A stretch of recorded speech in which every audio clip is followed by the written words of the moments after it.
We pick up with our group heading after the lone watchman. The evening is relatively quiet, except for those of you with heightened senses. You can hear the truck parking on the gravel quietly.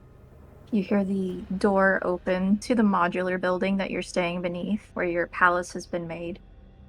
However, this individual is quite unawares as he is a number of yards away. You see the flashlight sweeping left to right, kind of haphazardly checking out the construction area as he makes his way along the lone paved road in the distance. Dr. Isaacs, Yes. you're making your way towards the guard with Pete. Are you conversing at all, or are you trying to move stealthily? Trying to move stealthily.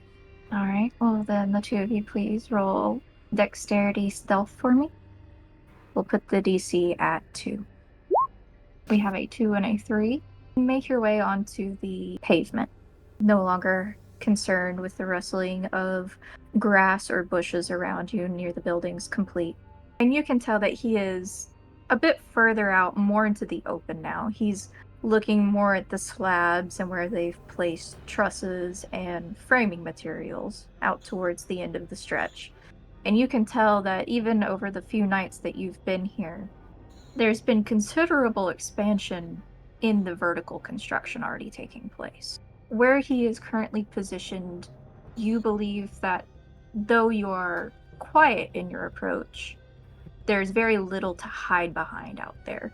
I think Pete is going to do a bit of shape changing. Oh, really? Do I need to browse or do anything for that? Yes. And describe this process and the shape that you take. So the shape he takes is a large Malinois sort of police dog, essentially. Sort of hunkers down onto his haunches, then drops forwards onto all fours, and then the whole body starts to elongate and joints twist in the directions they shouldn't do, and whole kind of werewolf in London type thing. But turning into a very large. Oh, hello. Excuse me. Broke the tension there. Well done. Turned into a very large, abnormally large Malinois type hound. Apologies, clearly our new Cainites are allergic to werewolves. Must be. How's that dog? Dr. Isaacs, you see the outline of Peter to your right as he slowly drops forward without much sound and begins to, and you can hear the tendons and the bones rearrange as they snap and twist into place, and watch his form completely change into that of a dog, a large canine. Fascinating, truly. Is this a rouse check, is it, or do I need to do... Just Rouse. Awesome. We have quite a hungry bunch on our hands today. Do you So take... in this form, with probably extra stealthiness, he's going to circle round to be a little bit more behind him, if at all possible. Oh, you're both approaching from the back currently. Cool. So he's, if we have to post directions, he is ahead of you and facing west, and both of you are also facing west. Nice. So I'm going to go in full stalky mode, close the distance, as subtly and yeah, just like that. That's exactly what he looks like. Close the distance and see where we get from there. All right. Do you spring into action right away? I'm close enough. I mean, it's going to be like stalking prey type. When he's close enough for a lunge, he's going to be for the throat and full on munchy. You have no collar or anything on your form at this point to actually make noise, so you are in essence entirely silent as you approach. Dr. Isaacs, due to the change in shape, he actually takes the lead ahead of you as he stalks forward. Do you have any intention of trying to close the gap as well, or are you hanging back for the moment? I'm going to I'll try and close the distance. Do you do anything special, or do you just pick up your pace? I'm just going to pick up the pace. Peter, you're within springing distance of this individual, and you know with your personal strength at this point, even in your current form, that it will be an easy task for you to actually lunge forward and reach this man's, if not neck, shoulder area from behind, And you notice as you come up on him, there's strong scents hitting your nose. There's a lingering alcohol, you think probably whiskey. It's almost excreting through his pores due to the hot evening, and you can tell he's sweating. There is a terrible odor of cigarettes. In fact, you can tell he currently has a cigarette lit and is puffing on it. And it's almost stinging to your nostrils as you get closer. His clothes are disheveled. It's clear that while he has taken an attempt to rectify his appearance to somewhat reasonable within a work setting, there are patches well hidden. The pants themselves look as though they've been probably bought secondhand or owned long enough that they are frayed towards the bottom where they've scuffed along the ground. And he's wearing khakis and a pinstripe button down, nothing exceptionally fancy. But all of this leads you to believe that he is in a very poor state of either self care or does not have a particularly strong network of individuals around him that may care about him. No loose ends. Nice. You believe. All right. For this, please give me an athletics and strength for your pounce. Do I get any additional bonuses for my form? I believe so. Wanting to load. Give me just a moment. I would say you get 2 currently. At 2 difficulty? We'll put it at a 3 difficulty. Hey, I might do a cheeky willpower roll, I think. I wouldn't be opposed. 3? Yes. It should auto-calculate for you. Ooh, Dr. Isaacs, you watch as Peter hunkers down about 5 feet away from this guard, and you see the muscles start to contract and tighten underneath the skin as he gets ready to lunge. And the moment he goes to take down the guard, the man happens to turn, and poor Peter just goes sailing just right behind his back and lands about 5 or 6 feet in front of where he had been facing. And he pops up and looks around almost confused because there was no impact. And then he realizes the man is now behind him. That being said, the sudden brush of a large form against his back has the guard on alert, and he quickly snaps around in the direction that Peter landed, pinning him with the flashlight. He's just like, hold on there. Hold on, we can talk about this. Where did you come from? You weren't out here earlier. Did somebody bring you out here? And he starts to... You can tell he's not taking the light off of Peter, and he's backpedaling very slowly as trying not to agitate the dog further. Can I sneak in a little closer to him? Yes, absolutely. Give him a little bit of a spook. Alright, how do you want to startle this man? I'm gonna come up behind him and say, hey. Oh, is this your dog, sir? You can't be out here. Please put him on a leash. Does he have the light on me? No, he's still got the light on the dog, and he's looking over his shoulder at you. You can tell his head has positioned it to where he can flick his eyes towards you, not get a good perception thereof. But his senses are primarily on the dog. He's more concerned about the dog, because I imagine you are depicting an imposing scene. Probably teeth bared, snapping at him. More through embarrassment than anything else. I'm a big scary dog, honest. I am a big scary dog. It's so hard not to laugh while we're recording sometimes. I'll try and play it off. Stand up there next to him and say, come here, Petey. I'm gonna shoot him a look and say, fucking Petey. I'm gonna pad over. Are you still hostile towards the guard, or do you just relax your posture as you move towards Dr. Isaacs? Still, like not gonna go for the throat now, but ready to go if I need to. Like, hackles are up, but you're not growling or snapping. The guard turns with Petey as he moves to your side, Dr. Isaacs, and he keeps his gaze on you, taking a few steps back to put a little distance between both you and him, but mostly between him and Petey at this point. And he has the light on both of you now. I'm sorry, sir. You're not supposed to be out here. This is a construction area. That's okay. I understand. Just keep quiet about all. Look, less hassle I have to worry about, the better. Oh, thank God. And he nods. Look, it didn't happen. Just take your dog and go. I don't want to get you in trouble. Just make sure you don't take anything from the site. It's really more along the lines of we don't want you to get injured while you're out here, because then it turns into a big mess for everybody. A lot of that been going on lately. You hear about the explosion? No, I heard there was a fire the other night. I didn't realize there was an explosion. I have a friend who's a fire marshal. He thinks it's a gas main. He just nods, a little bit confused, but he nods. Very clearly under your mesmerize at this point. That's horrible. Here, if we could, and he's gonna motion for you to start walking back towards the entrance of the road. Will you come with me? I'm having a little trouble seeing. Petey just suddenly ran off, and I was chasing after him. You have a collar or a leash for him? He'll be a good boy. I promise.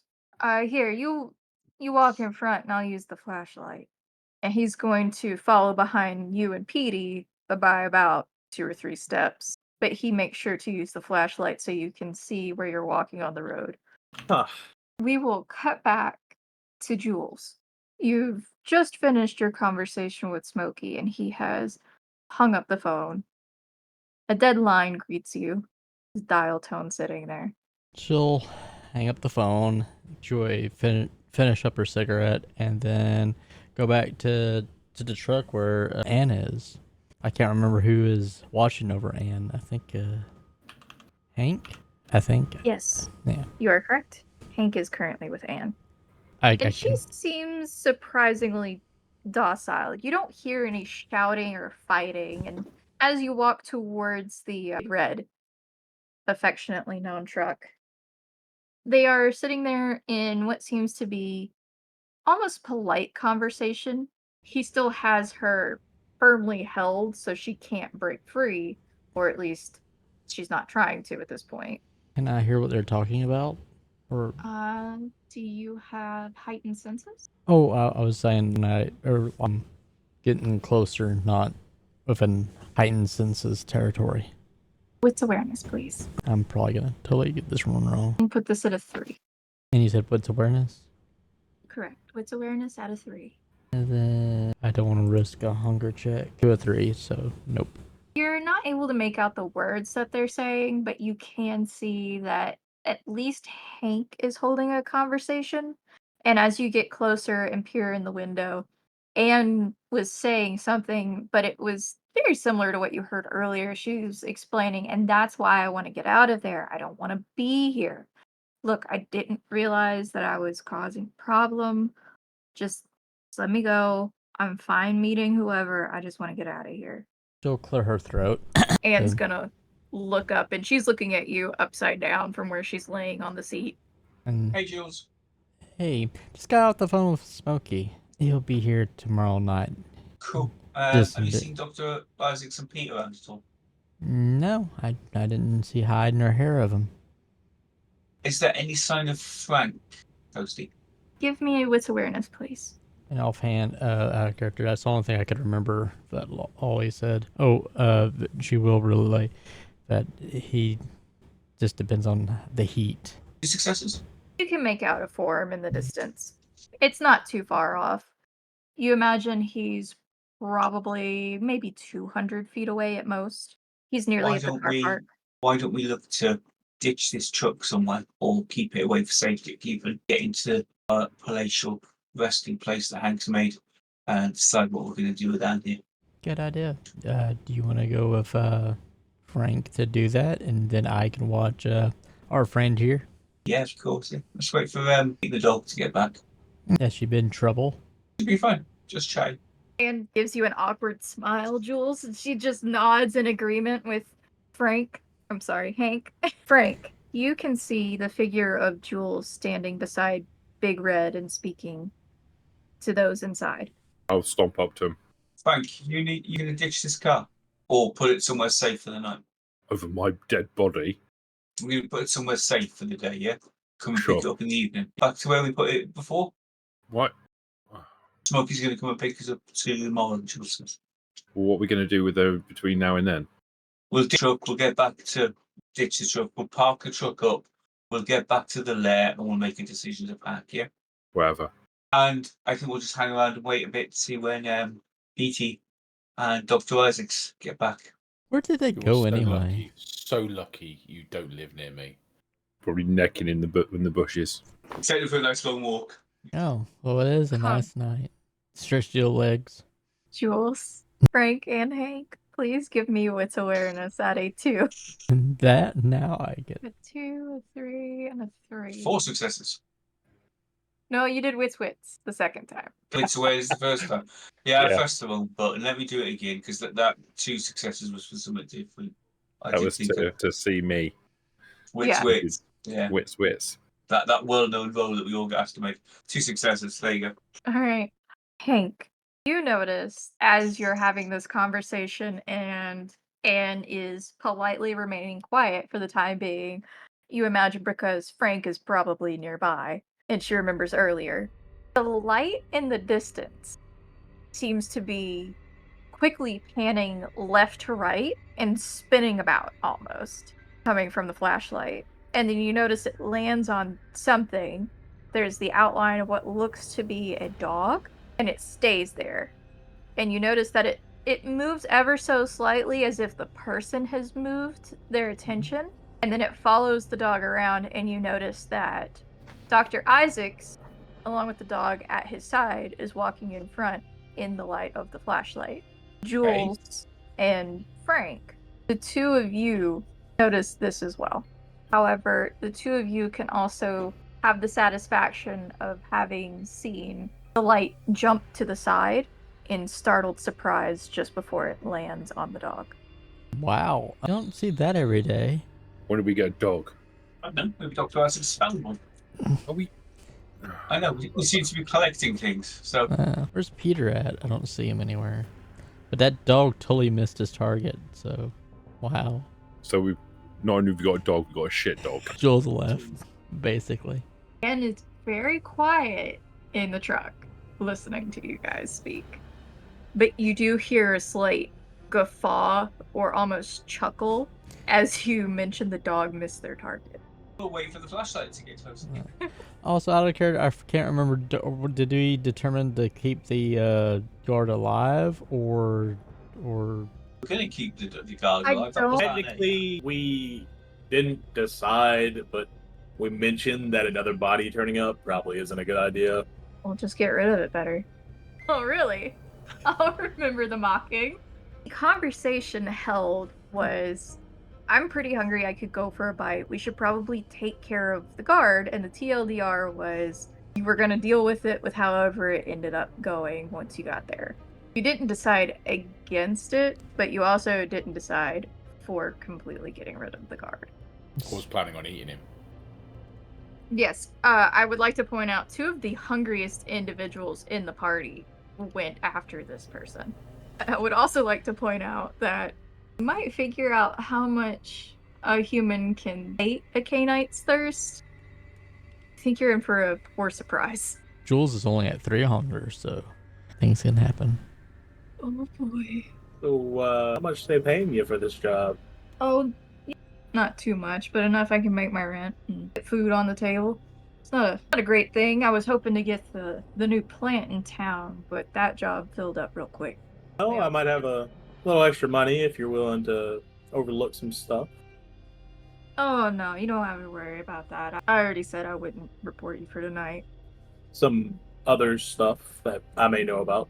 He pauses, and the 3 of you watching the flashlight move along with Dr. Isaacs and the dog in the light where they're walking, notice that it stops and they continue on for a couple of steps until they do. What do you mean? I have some extra money. You could overlook some things. What kind of things? Just looking for a place to lay low for a little bit. Rest off the road. Look, I'm not gonna turn you in or anything, but you gotta be gone by dawn. They have a different guard out here during the day. Oh, we don't have to worry about the day guard. I won't say anything, but just don't break any of the windows or the locks. It's fine. How many of you? Oh, just me, Petey, and a couple others. All right, well, Petey's house trained, right? These are new homes. We can't have the dog going inside. He'll be fine. He's well trained. He went through a whole academy and everything. All right. What'd you have in mind? Well, I'm gonna reach into my wallet and pull out about $100. His eyes go huge. Well, sir, that's a lot of money. And That's a lot of money, sir. you look like you could date it. But that's a lot of money. Are you sure? Yeah, How long you need to stay out here? just probably a night, maybe 2. And you're gonna be gone during the day? Okay. Look, just make sure you keep it clean. If you have to use the facilities, you might want to go to the offices, but please don't touch anything. The bathrooms are pretty apparent where they are. That's fine. And he reaches out to take the 100. I imagine it's in smaller bills from where you found it. I've never played a domination character before. Am I able to tell him not to resist? I guess you are. You need a route check. It's still the same scene, and he is under your mesmerize. So if you direct him to not give you resistance, he won't. Oh, then I'll bite him. In Please. hand, pull him in. Yep. Right there. Petey, you hear mid-sentence of the guard, he starts to almost gurgle. I'm And gonna you get notice action as well. that Dr. Isaacs has pulled him in and isn't whispering to him, but has sank his fangs into the man's neck instead. Motherfucker. Dr. Isaacs, this is the first time you've fed from a person. From a non-person hanging in the gardener's basement. Yes. From an active hunt, if you had to call it that. There is a rush of endorphins, and unfortunately, this man's taste is, while intoxicating because it is a fresh feed for you in the first time, on the back end, it tastes like the bottom of a whiskey glass with ashes in it from a cigarette. It is unpleasant. I'm gonna shudder and think that this is how Jules is like all her feeds taste. Petey, what you up to? Chomping away at whatever I can grab. A leg, an arm, whatever. You just immediately go for like ankle calf area. Oh yeah, you sink your teeth in. Do you change back or do you try to feed as you are? I was kind of thinking, I remember from before, in the form, you can just eat a body. I think so. You're still a vampire. So although you're a dog whose internal organs don't work. So you have to rouse the blood in order to be able to keep food down. And then in an hour's time, you'd have to chuck it all back up again. I'm just thinking of the best way to dispose of the body. I was thinking of eating him. You could eat the body and then throw it up later. Yes, that is a possibility. One, you can feed in your form. Yes. Two, you can try to cannibalize the evidence as well while you're in that form. It's a lot of meat on a body, though. Out of curiosity, while this is going on, we can see this, Yes. right? Yes. Wait. The rest of you are able to see this happening. What's the dog doing? You hear the man let out a strangled sound of pain from the distance that you're out at. It's not particularly loud, but it's enough to carry, and it gets cut off fairly quick. And then you notice the dog seems to almost pause and look at the scene before lunging in towards like ankle and calf area and start viciously attacking Clay. Well, at least the shit dog's capable of actually doing something. Hey, let Anne look and see if she's seen something like this before. Hey, I'm Anne, not talking to her. raise your head up. Well, she'll open the Do door you so let her Anne... sit up or hold her up a little bit so she can see? She's looking around trying to find where you're looking, and it takes her a few moments, unless you guide her head. Jules will, like, if it's holding her up a little bit, there. You watch her face go from amused to confused to amused again. What do you want to know? How did he train the dog that quickly to do that? I think that's your other companion. Wait, No, we didn't come with the dog. right. No, some of us can turn into animals. What's the point? Can you turn into animals? She just smiles at you, doesn't particularly answer, but you get the feeling she probably can. It's usually specific to the person. Look, it's clear you're newer. It's usually specific to the person. It's got its advantages and disadvantages. Sometimes you can just sneak in places, or your family will take you in, and then you don't really have to worry about where you're gonna find food for a bit. And I do mean slowly picking off the family members. Why slowly eat them all at once? What are you fucking around at? Sorry, you wouldn't say fucking. What are you messing around at? Hammervilla has certain ways they do certain things, and you're not supposed to make it very obvious what you are or that you're there. So Some New shit. Orleans is getting a little weird. Okay, I think Dr. Isaacs and the dog are actually Struggling in the Dr. background. Isaacs and Pete. That makes sense. Yes, that is most likely your friend Pete. I'm still calling him shit dog. What are you doing?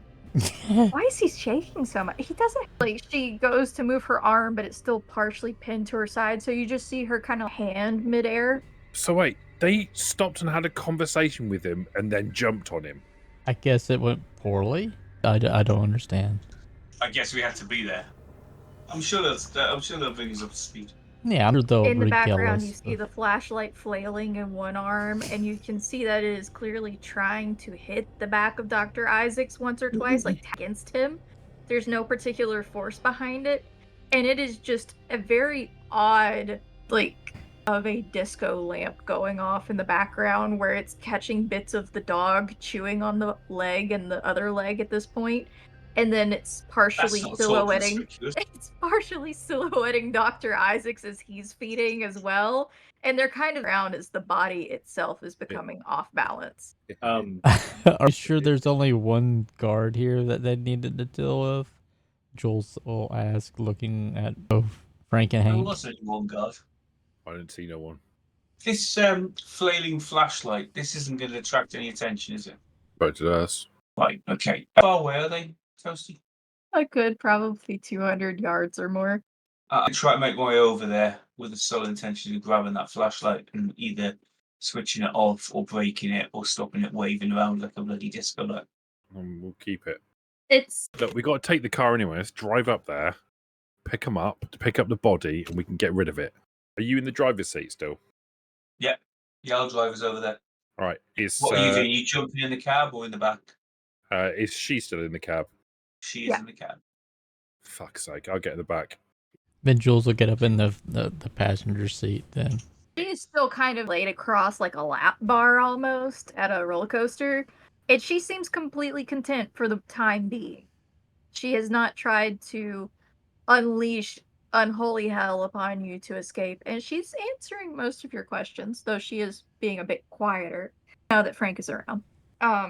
You try to cut through the grass and leave treads because you know wet and it has been rather mucky, or do you try to go from the gravel to the main road to the off road, which is the road that they're currently on? Yeah, we'll follow. Yes. Okay. It'll take you a little bit because you have to get out of the parking gravel area on the main road into the other road.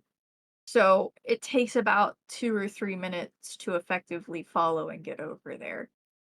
In the meantime, Dr. Isaacs and Petey, please let me know what your intentions are. Drain the as- motherfucker dry. Okay. Get a couple of points and I'm done. All right. not killing this man. You are in effectively a hunger tug of war with one another. Your hungers are equally matched, and you are in duress of the situation because it has not gone quite according to plan. That being said, I would like a wits awareness, or we will do intelligence and medicine for the doctor at a 3. This is to see if you notice in time how much you can take without actually killing him. Degree 3. No, your intention is to continue without, so you don't have to worry. I'm so sorry, but you are very hungry, Dr. Isaacs.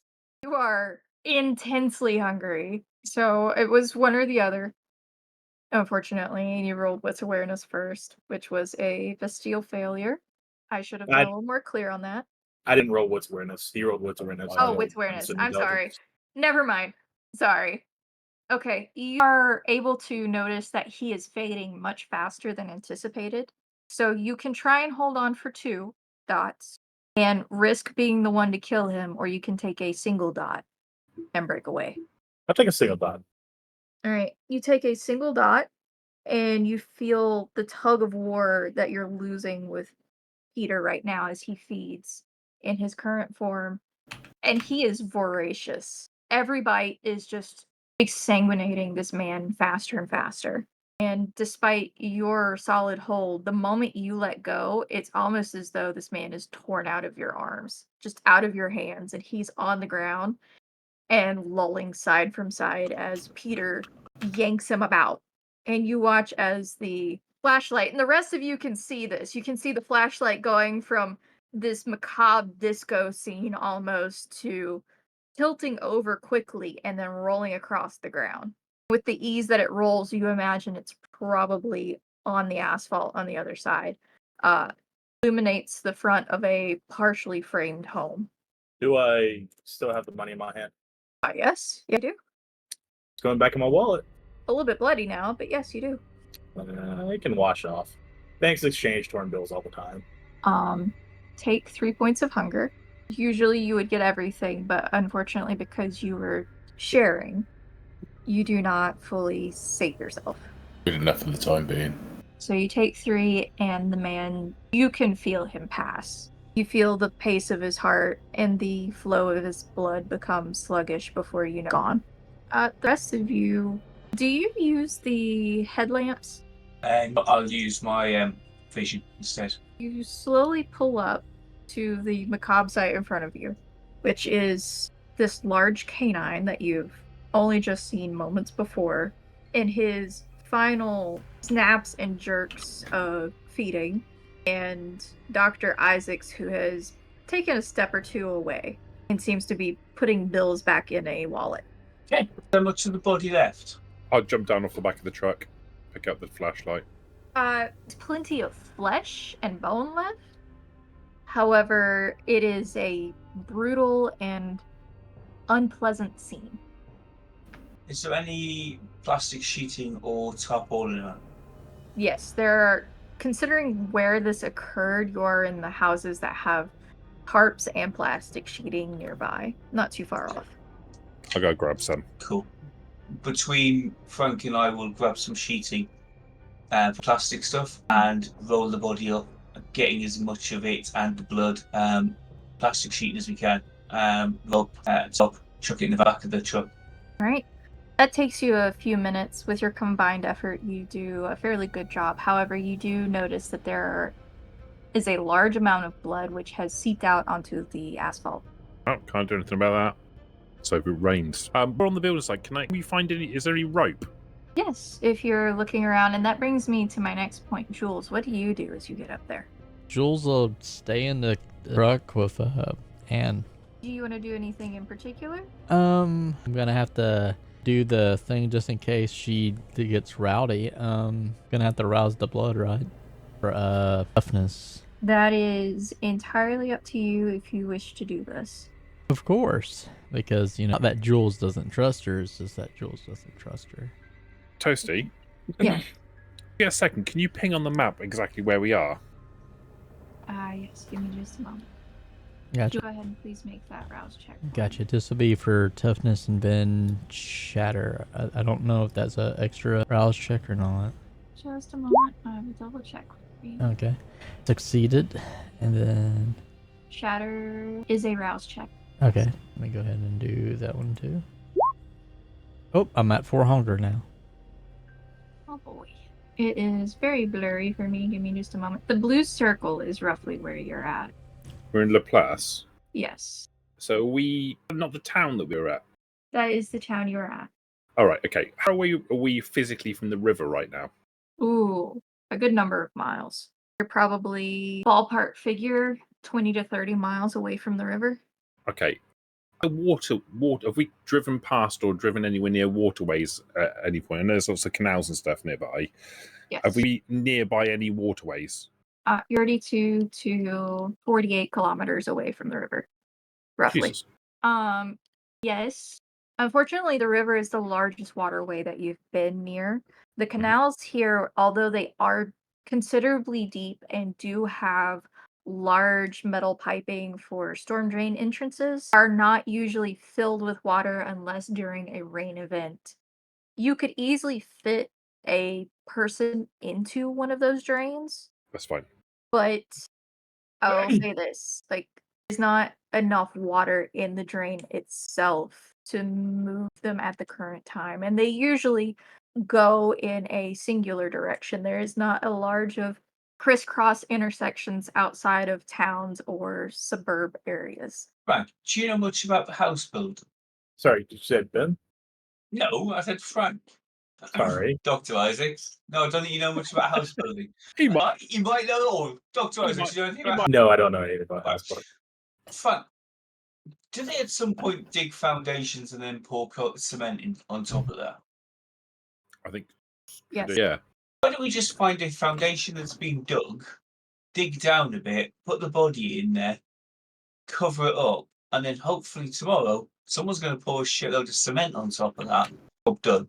That's good. Good thinking. Let's have a look at some of the. I got the torch now. I'm going to go have a look at some of the that are in that state. Can we find pre-dug out trenches? Footings, they're called. Footings. Yes. You can take a look at the footers. Apparently, our group likes feet. Sorry, footers. Who's going on this escapade for trying to find a recently dug trench? I think I'm gonna sit in the truck with Jules and I think I'm going to go with all the competent people. So by myself then. I'll let everyone else stick around and then like they maybe have like a 3-hour conversation while I'm doing all the heavy lifting. I'll go with Frank. In fact, I'll get in the car, and while Frank's walking the roads looking for the right foundation, I'll drive slowly behind him with the lights off, so that when we get there, we haven't got far to carry the body. Okay. Right, maybe there Jules is another and- competent person. Jules and Anne are in the cab anyway, so Dr. Isaacs and Petey can jump in the back. Are you still in dog form? I'm going to try and return back to person form. I love the fact Oh. it's a try. How often have you managed to shift your form? Once before. All right. And I know I'm going to come back naked. Please get stuck. I never said that. Stuck. I do. would like a composure and wits roll from you. You're trying to replicate the sensation you had previously when you were able to successfully unshapeshift. Still get stuck halfway. After, out of curiosity, We're gonna is he put the difficulty at 3. is he in the back of the truck? Are you on the asphalt or are you in the truck as you're trying to do this? In the trunk now. Oh, Okay, you're not on the ground. Get stuck half human, bottom half dog. hey Frank, put the light on him. All right, flashlight on him. You watch as what you now believe to be Peter kind of few anxious circles on the asphalt, akin to a dog trying to find a place to lay down, but you can tell something else is happening. It's gonna take a dump. And as he's moving, you watch as the forearms start to shift slowly back, and you can see that the fingers are beginning to pop out where the pads are still in place, and slowly the muscles of the forearms and the shoulders come into view, and simultaneously the legs are bending back into the correct place for how the human's anatomy goes. And you watch as the fur doesn't necessarily slough off. It's not as though he loses his skin. It begins to reform into his body instead. That is so weird. I want to be able to do that. I don't. You're officially the weirdest and grossest member of our group. Peter, it's an ordeal. You feel a little bit exhausted, which is unusual considering you don't particularly feel tired at any form as a Cainite. But the mental taxation of being able to revert back so easily this time it took a bit out of you, and you can feel it. Okay. No, he is not standing there naked. Jules will... His clothing is present. Oh, it's one. Okay. Look, he didn't just suddenly become shredded and everything ripped off like a cartoon, okay? If anything, I should have described how he got stuck in his clothing as he shapeshifted. May occur in a future note depending on how well you do it. Top half human, bottom half dog. Got a pair of dog's legs and a tail. Awesome. I'll make sure I put my pants on the wrong way round so then the tail can go through the hole. You just carry your clothes with you. They become all battered and bruised and beaten up. It's the instant way to look like you've lived a hard life on the street recently. Mm. Hang Go. around with us for 10 minutes, to be fair. Okay. Peter, do you hop into the back of the truck as they start to pull forward following? Yeah. Jump in the back. I can't get in the cab, then I'm not getting my shoes covered in blood in the bed, so I will follow behind. To be fair, it is moving at a leisurely pace at present.